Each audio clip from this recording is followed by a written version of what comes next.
அம்மா இருந்தால் இப்படி நடந்திருக்காது. இந்த ரோடு ரொம்ப டிராஃபிக் ஆகுதுங்க. அதுக்கு என்ன காரணம் அப்படின்னா, ஒரு நேரம் ஒவ்வொரு பாயிண்ட்லேயும் யாரும் இருப்பதில்லை. சிக்னல் திடீர்னு ஆஃப் ஆகிடுது. அந்த நேரம் அந்த பாயிண்டில் வந்து யாருனாச்சும் இருந்தால் தான். மெயினாக டிராஃபிக் ஆகுது போர்ட்டிஸ், 5 ரோட்ஸ், ஸ்டேட் பேங்க் காலனி. இந்த ரோடு 4 இடத்துலையும் பயங்கர டிராஃபிக் ஆகுது. அதுக்கு என்ன காரணம் அப்படின்னா, பாயிண்டில் சரியாக ஒர்க்கு வேலைகள் எதுவும் நடக்கிறது இல்லை. அதை வந்து நம்ம யாரையும் குறை சொல்ல முடியாது. இதை கட்டுப்படுத்தணும்னா என்ன பண்ணலாம்? இந்த பாலத்தை டபுள் ஆக்கியிருக்குங்க. பாலத்தை எல்லாம் ஒன் வே பாலமாக இருக்குது. ஆமாங்க. இப்போ அந்த போர்ட்டிஸில் இறங்கின பாலத்தை பஸ் ஸ்டாண்டில் இறக்கிதான்னு வச்சுக்கோங்க, டிராஃபிக் இருக்காது.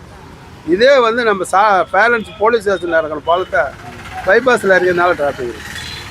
5 ரோட்டில் ஏறி அங்கங்கே இறங்குற மாதிரி இருந்தால் அப்புறம் இந்த பாலம் கட்டினதே வேஸ்ட். ஒர்க் இல்லாத பாலமாக போயிடுச்சு. பாலத்து மேலே வந்து 1% கூட ஏறுறது, 99% கீழே போகிறோம். ஒரு 50% பாலத்து மேலே ஏறினான்னா கீழே ஒரு 50% குறையும். 99% கீழே வந்து 1% மேலே போனால் அது என்ன? டிராஃபிக் குறையினு தான் பாலமே யூஸ் பண்ணாங்க. அந்த பாலத்தை அந்த அம்மா கட்டியும் அதை அம்மா காலம் ஆனவுடனே அதை அப்படியே அதை இதே மாற்றிட்டாங்க. போர்ட்டிஸ் அங்கே மெயினான உள்ள கடை 4-5 கடை, அந்த கடைக்கிட்டே டிராஃபிக் ஆகுது. இந்த பாலத்தை அங்கே இறக்கினா எப்படி சார்? அது முறையா? அவங்க கடை கீழே வரணும், வியாபாரம் ஆகணும் அப்படின்னு அவங்க இது பண்ணிக்கிட்டாங்க. அப்புறம் எப்படி டிராஃபிக் குறையும்? யாரை சொல்லி குறைவா நம்ம சொல்ல முடியும்? அதிகாரிகளை சொல்கிறதா, அரசியல்வாதிகளை சொல்கிறதா? யாரையும் நம்ம குறை ஏன்னா யாரை குறை சொல்லணுமோ? அம்மா இருந்தால் இப்படி நடந்திருக்காதுங்க.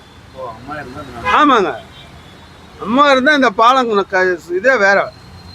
இப்போ இந்த பாலம் கட்டி எதுக்குமே பிரயோஜனம் இல்லை. குரங்குச்சாவடின்னு ஒரு இடம் இருக்குது சார். அங்கே ஏறி பஸ் ஸ்டாண்டில் இறங்கணும். பஸ்ஸு யாரும் ஏறுறதில்லை. 100 பஸ்ஸில் 1 பஸ்ஸு ஏறுது. அப்போ அந்த பாலம் எதுக்கு? வேஸ்டான ரோடு.